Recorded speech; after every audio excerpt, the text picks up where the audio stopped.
देखिए 9.4 में एक डायग्राम दिया हुआ है, दिया है ना, लिखा है कि figure A B C, A B shows the refractive index, sorry क्या, refraction of an incident ray in the air is 60 degree with normal to the glass, air and water air interface respectively. Predict the angle of refraction of an incident ray in water at 45 degree with the normal to the water glass index. ये figure दिया गया है। क्यों दिया गया है, क्या logic है, हमको नहीं मालूम। जरा समझने की कोशिश करिए।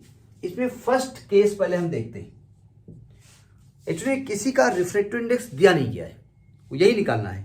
पहले में क्या, जो आपका जो इंटरफेस आपका है वो ग्लास और एयर का है, ग्लास और एयर का है, और ये है नॉर्मल, ठीक है। और लाइट एयर से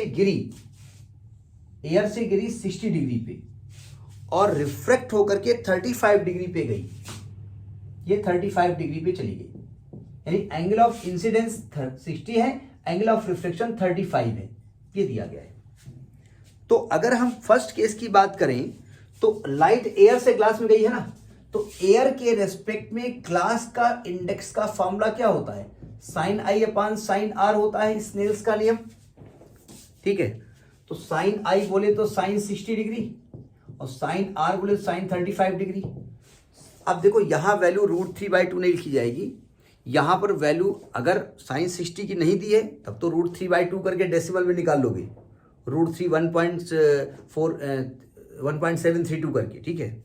साइन 35 क्यों देंगे, 0.8660 अपान साइन 35 है 0.5736, ये आपको वैल्यू 35 की 99% दी जाएगी, ठीक है। तो ये वैल्यू आए 1.51। ये एक्चुअली जो पहला डायग्राम है वो आपसे निकलवाना चाहते हैं एयर के रेस्पेक्ट में ग्लास का इंडेक्स क्या है, ठीक है। पहला केस समझ आ गया, ठीक है। अब जरा सेकेंड डायग्राम क्या कह रहा है। सेकेंड डायग्राम में लाइट एयर से वाटर में एंट्री मार रही है, मतलब ये यहां पर एयर है और ये यहां पर वाटर है।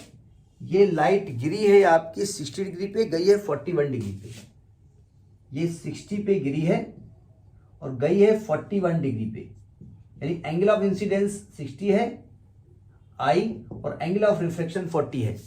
तो सेकेंड केस देखिएगा।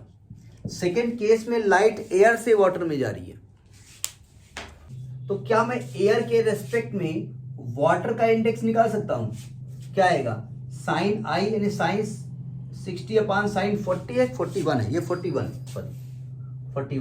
साइन 41। देखो जितने भी आपके नोन एंगल्स हैं जैसे 0 डिग्री, 30, 45, 60, 90, ये वैल्यू तो नहीं दी होंगी, लेकिन और सब वैल्यू दी होंगी, ठीक है। लेकिन जेई के पेपर में कुछ एंगल्स ऐसे हैं 35 और 57 के आसपास जो कि लड़कों को याद करनी पड़ती है। देखो साइन 60 की वैल्यू जो है वो है 0.8660, 0.86। अब आप कहेंगे ये वैल्यू तो आपने ऐसे लिखी, आप भी √3/2 करके डिवाइड करेंगे, और ये है आपकी 0.6561, इसको कैलकुलेट किया तो 1.32 आया है, यानी कि एयर के रेस्पेक्ट में वाटर का जो इंडेक्स है वो 1.32 आया है। नोट कर लिया, एयर के रेस्पेक्ट में वाटर का जो इंडेक्स है 1.32 आया। ये क्यों दिया गया ये पता नहीं। नेक्स्ट डायग्राम इसके बारे में सब कुछ क्लियर कर देता है। देखिए नेक्स्ट जो डायग्राम है उसमें लाइट वाटर से ग्लास में जा रही है। अब देखो ध्यान से, ये जो इंटरफेस है ये वाटर है, ये ग्लास है। लाइट रे वाटर में गिरी, वाटर में जो इंसिडेंट हुई वो 45 डिग्री पे गई, ये इंसिडेंट एंगल है। और अब देख ग्लास डेंसर है या वाटर डेंसर है, डेंसर कौन है,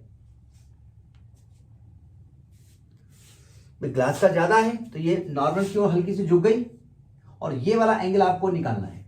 अब चूंकि लाइट थर्ड केस की बात कर रहे हैं, लाइट वाटर से ग्लास में गई है तो वाटर के रेस्पेक्ट में ग्लास का इंडेक्स होगा sine I upon sine R. Have you got it?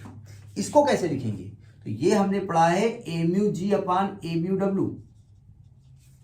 हमने आपको एक टॉपिक बताया था जिसमें मल्टीपल केसेस में वो लाइट रिफ्लेक्ट होती थी, ठीक है, अलग अलग मीडियम से। तो साइन 45 डिग्री और साइन आर हमको मालूम नहीं है। ये ए म्यू जी है 1.51, ये 1.32 is equal to sine 45 degree की वैल्यू वैसे तो 0.7071 और साइन आर नहीं मालूम। तो जब साइन आर निकालोगे, कैलकुलेट करोगे, तो ये वैल्यू आई है आपकी 0.6181।